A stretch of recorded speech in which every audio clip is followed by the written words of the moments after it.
जो हमने previous lectures में बॉन्ड का टॉपिक पढ़ा है, उनकी हमने यील्ड टू मैच्योरिटी या वाईटीएम हमने कैलकुलेट कर। Okay, now before before moving on to before moving on to the second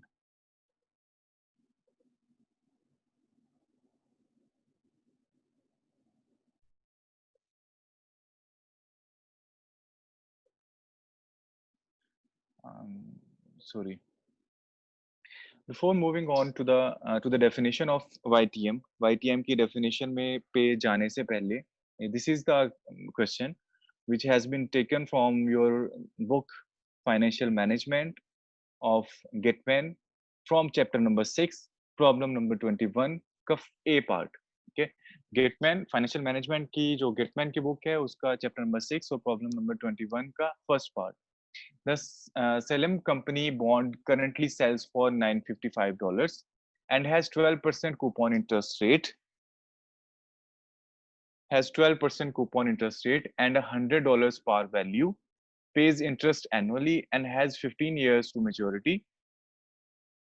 Calculate yield to maturity or YTM on this bond. ठीक है, जो इंफॉर्मेशन यहाँ पे दी हुई है उसको सबसे पहले वन बाय वन लिख लेते हैं। पहली इंफॉर्मेशन फेस वैल्यू गिवन है $1000, दूसरी information coupon interest rate given है 12%, तीसरी इंफॉर्मेशन गिवन नहीं है, वो हमने कैलकुलेट की है coupon payments which is C, that is face value को हमने कूपन इंटरेस्ट रेट से मल्टीप्लाई किया and we got $120 per year which is the coupon payments. Maturity in this case is 15 years. Now, price of the bond is 955. वो कह रहा है कि this bond sells for 955 और जो price of the bond है वो given है $955. अगर आप नोट करें तो यहाँ पे required rate of return given नहीं है। ठीक है, required rate of return की जगह वहाँ पे उसने लिखा हुआ है कि this is yield to maturity आपने find करनी है। So basically we have to find the required rate of return. ठीक है, so required rate of return जब हमने फाइंड करना होता है तो उस केस में हम इसको कहते हैं this is we are going to find the yield to maturity, although this is different from the required rate of return in an aspect वो हम मैं आपसे डिस्कस करता हूँ अभी। You know that the formula to calculate the price of the bond, price of the bond calculate करने का जो formula है अगर तो finite period of time के लिए इशू हुआ हुआ है। ठीक है, दिस इज जो ये फर्स्ट टाइप है बॉन्ड की जिसमें नंबर ऑफ ईयर्स आपके गिवन है और कूपन पेमेंट्स भी आपको गिवन है। तो प्राइस ऑफ द स्टॉक के लिए जो फॉर्मूला है वो गिवन है आपके सामने स्क्रीन पे and you have done it number of times. C multiply 1 minus 1 plus required rate of return raise to power minus N over required rate of return plus face value over 1 plus required rate of return raised to the power, and this is the basically formula to calculate the price of the bond for bond issued for finite period of time. Now yield to maturity क्या होता है, अब मैं इसकी definition पढ़ने लगा हूँ, इसको गौर से पढ़िएगा कि yield to maturity की डेफिनेशन क्या होती है। It is the rate of return or required rate of return. It is the rate of return which equates the present value of future incomes of a bond to its current market price. Okay.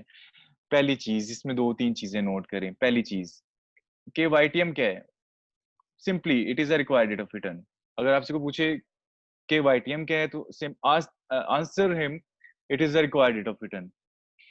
Number two, ये required rate of return क्या करता है, what does this do with the bond, what does this has to do with the YTM, why you call it a YTM? हम इसको YTM इसलिए कहते हैं क्योंकि आगे पढ़ें which creates the present value of future incomes of a bond। ये क्या करता है कि प्रेजेंट वैल्यू किसकी, बॉन्ड्स की फ्यूचर इनकम्स की। Number two, it equates the present value of future income of a bond. यहां तक रुक जाए, बॉन्ड की फ्यूचर इनकम की प्रेजेंट वैल्यू फाइंड करने का फॉर्मूला क्या है, वो ये लिखा है, वो ये लिखा हुआ है C multiply 1 minus 1 plus I 1 plus R D raise power N minus N over R D plus face value 1 plus R D raise power N. Bonds की फ्यूचर इनकम क्या है, एक तो कूपन पेमेंट है, दूसरी उसकी फेस वैल्यू है। उनकी प्रेजेंट वैल्यू कैसे कैलकुलेट करें, इस फॉर्मूला से। ठीक है, अब ये वो रिक्वायर्ड रेट ऑफ रिटर्न है जो क्या करते हैं कि इनकी प्रेजेंट वैल्यू फ्यूचर इनकम की प्रेजेंट वैल्यू यानी इस इक्वेशन को वो क्या करेगा, to its to its current market price. ये क्या करेगा कि इसकी वैल्यू को इसकी करंट मार्केट प्राइस के इक्वल कर देगा। ठीक है, आपको समझ नहीं आई होगी, मैं इसको एक्सप्लेन करता हूँ through the formula. Number one, price of the stock is 955, जहां पे गिवन है, आपको गिवन है price of the stock 955। Question के स्टार्ट में देखें तो 955 आपको ऊपर गिवन होगा। ठीक है, अब ये क्या करेगा कि this is basically required rate of return. ये मैंने आपको हाईलाइट किया हुआ है रिक्वायर्ड रेट ऑफ रिटर्न के ऊपर। ये वो रिक्वायर्ड रेट ऑफ रिटर्न है जो हमें गिवन नहीं है, जो हमने गेस करना है। ठीक है, कि जिस रिक्वायर्ड रेट ऑफ रिटर्न पे ये जो प्रेजेंट वैल्यू है, यानी इन सबको जब मैं सॉल्व करूं, यहाँ पे वो इंटरेस्ट रेट यहाँ पे लगाऊंगा कि जब मैं इसको सॉल्व करूं सबको, यानी इस इक्वेशन को इक्वल्स टू के दूसरी साइड वाली इक्वेशन को जब मैं सॉल्व करूंगा तो मेरा आंसर आएगा 955। जिस इंटरेस्ट रेट के ऊपर आएगा, जिस भी इंटरेस्ट रेट के ऊपर आएगा, उसको मैं कहूंगा ये जो इंटरेस्ट रेट है, this is basically YTM of the bond.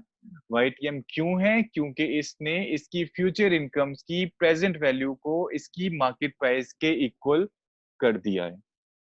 इसको कैलकुलेट कैसे करना है वो बाद में हम उसको देखते हैं, लेकिन यहां तक आपको समझ आई है तो ठीक है। सो फिर मैं आगे चलता हूँ, मुझे चैट बॉक्स में बताएं यहाँ तक क्लियर है, डेफिनेशन तक क्लियर है कि डेफिनेशन YTM क्या होता है, यील्ड टू मैच्योरिटी क्या है, this is basically the required rate of return. ये क्या है, this is the required rate of return. ये एक रिक्वायर्ड रेट ऑफ रिटर्न है कि क्या करता है, which equates a present value of future incomes of the bond, जो कि फ्यूचर बॉन्ड्स की फ्यूचर इनकम की प्रेजेंट वैल्यू को इसकी करंट मार्केट प्राइस की इक्वल कर देते हैं। यानी अब जब मैं इस इक्वेशन को सॉल्व करता हूँ यहाँ पे इंटरेस्ट रेट पुट करके, और वो इंटरेस्ट रेट हमने कैसे लगाना है वो बात की डिबेट है, वो अभी की नहीं है।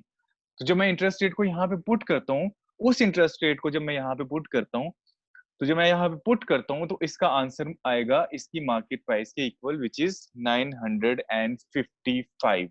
ठीक है, अब चूंकि ये जो रिक्वायर्ड रेट, सारी working required rate of return के लिए कर रहा हूँ, और जो रिक्वायर्ड रेट ऑफ रिटर्न यहाँ पे इस पर्पस के लिए यूज हो रहा है, तो इस वजह से मैं रिक्वायर्ड रेट ऑफ रिटर्न की जगह यहाँ पे अब मैं RD नहीं लिख रहा, मैं YTM लिख रहा हूँ। बेसिकली है इंटरेस्ट रेट ही, चूंकि मैं YTM के लिए वर्किंग कर रहा हूँ तो रिक्वायर्ड रेट ऑफ रिटर्न को काट कर YTM मैंने लिख दिया।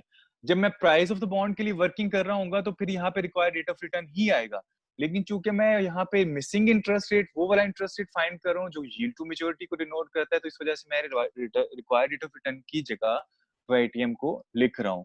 तो फॉर्मूला आपका मॉडिफाई हुआ कुछ इस तरह से कि PB is equal to C multiply 1 minus 1 plus YTM raise to power minus n over YTM plus face value over 1 plus YTM raise to the power n।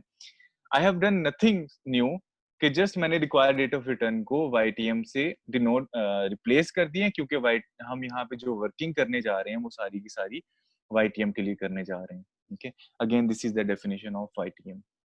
Now हम क्वेश्चन की जो है वो सोल्यूशन की तरफ चलते हैं। ठीक है, नाउ जो ये मेथड जो मैं अप्लाई करने लगा हूँ YTM को कैलकुलेट करने के लिए, इस मेथड को कहते हैं hit and trial method. This method is called hit and trial method.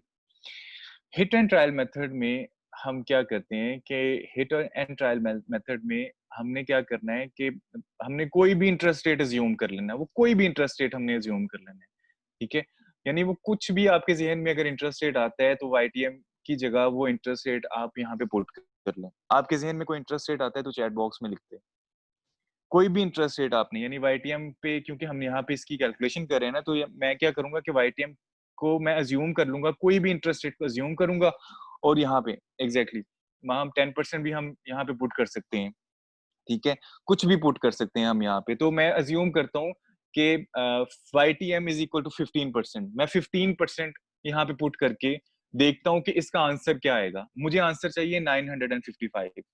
ठीक है, मुझे 955 आंसर चाहिए। मैं इसको गेस कर रहा हूँ, मैं 15% पे करके देख रहा हूँ कि 15% पे इसका आंसर क्या आएगा। सो 15% यहाँ पे पुट किया, PB is equal to 120, 1 minus 1 plus 0.15 raise to power minus n over 0.15, 100 over 1 plus 1 0.15 raise to power 15। मैं इसको सॉल्व किया तो इसका आंसर आया 702। जब इसको सॉल्व किया तो इसका आंसर आया मेरे पास 123। अब यहाँ पे price of the bond is 825 which is lower than 955। हमें आंसर क्या चाहिए था? 955। आंसर आया क्या? दैट इज 825, जो कि डेफिनेटली हमें जो रिक्वायर्ड आंसर है उससे कम है। तो I have told you earlier कि there exist an inverse relationship between price of the bond and the interest rate. YTM basically interest rate ही है ना, तो इंटरेस्ट रेट का और प्राइस ऑफ द बॉन्ड का इनवर्स रिलेशनशिप है। अब चूंकि 15% पे आंसर आया है 955, मुझे आंसर चाहिए 820, सॉरी 15% पे आंसर आया है 825, मुझे आंसर चाहिए इससे बड़ा 955।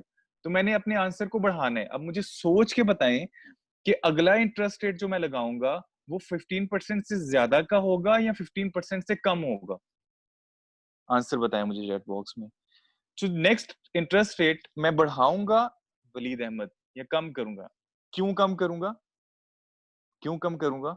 वलीद आप भी बता दें कि इंटरेस्ट रेट को मैं क्यों कम करूंगा?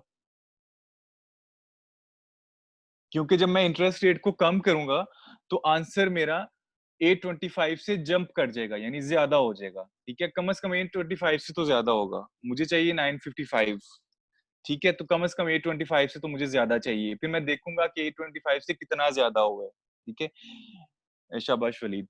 तो अब next is Maham, that you have suggested me 10%। मैं 10% से भी स्टार्ट ले सकता था, क्योंकि मेरी आप 10% से भी स्टार्ट ले सकते हैं। तो उस सूरत में आपने जब नेक्स्ट स्टेप पे जाना है तो इंटरेस्ट रेट को बढ़ा देना। तो यहाँ पे मैं YTM को 10% पे पुट करता हूँ, और 10% आप रिकमेंडेड ये है कि आप 5% का कम से कम गैप दें। अगर आपने इंटरेस्ट रेट बढ़ाना है या कम करना है, depend upon your previous answer, तो आप 5% का कम से कम गैप गैप दें। तो 10% पे जब मैं इसको सॉल्व करता हूँ तो मेरा आंसर आता है 1152, विच इज हायर देन 955, जो 955 से ज्यादा है। ठीक है, now basically we just need these two calculations. हमें यही दो कैलकुलेशंस चाहिए। ठीक है, एक एक जो आपको इंटरेस्ट रेट चाहिए ना, वो आपको चाहिए आपके जो रिक्वायर्ड आंसर है 955, जो एक आपको वैल्यू वो चाहिए जो 955 से कम हो, दूसरी वैल्यू आपको वो चाहिए 955 से ज्यादा हो। ठीक है, दोनों की वैल्यूज नोट कर लें, दोनों के इंटरेस्ट रेट नोट कर लें। कैसे? इस तरह से कि अभी हमने देखा कि जब हमने YTM 15% रखा तो आंसर आया 825, जब मैंने YTM 10% रखा तो आंसर आया 1125। तो ये जो YTM जहाँ जो 15% है, ये क्योंकि हायर इंटरेस्ट रेट है, इसको मैंने कह दिया IH। IH stands for higher interest rate. और जो वैल्यू प्राइस आई हमें हायर इंटरेस्ट रेट पे, उसको मैंने कह दिया price at higher interest rate. Now the second is YTM is equal to 10%। ये क्योंकि दूसरा इंटरेस्ट रेट था, लोअर इंटरेस्ट रेट था, तो इसको मैंने कह दिया लोअर इंटरेस्ट रेट IL। और इस पे जो प्राइस आपको आई, इसको मैंने कह दिया PL। PL stands for price at lower interest rate. ठीक है, सो मींस कि आपका जो YTM है, जो आपने YTM कैलकुलेट करना है, यानी वो इंटरेस्ट रेट जिस पे आपकी उसकी वैल्यू एग्जैक्टली 955 पे आ जाए, वो 5% और 10% के दरमियान में है। It lies between 15%, sorry, it lies between 15% and 10%। So इस सूरत में हम क्या करते हैं? इस सूरत में हम ये करते हैं कि इस सूरत में हम इंटरपोलेशन करते हैं। ठीक है, आप में से कोई टीचर है, कुछ छोटे बच्चों को पढ़ा रहा है, तो उसको पता होगा कि इंटरपोलेशन क्या होता है। Interpolation is basically finding a missing value between two given numbers. आपके पास दो गिवन नंबर्स हैं, जिससे इस केस में 825 है, 1125 है, 15% है, 10% है। इसमें से हमने क्योंकि YTM कैलकुलेट करना है, तो इंटरपोलेशन हम करके एक मिसिंग वैल्यू कैलकुलेट करते हैं। टाइम बिल्कुल कम रह गया है, मैं दोबारा आपको लिंक सेंड करता हूँ, आप दोबारा से ज्वाइन करें।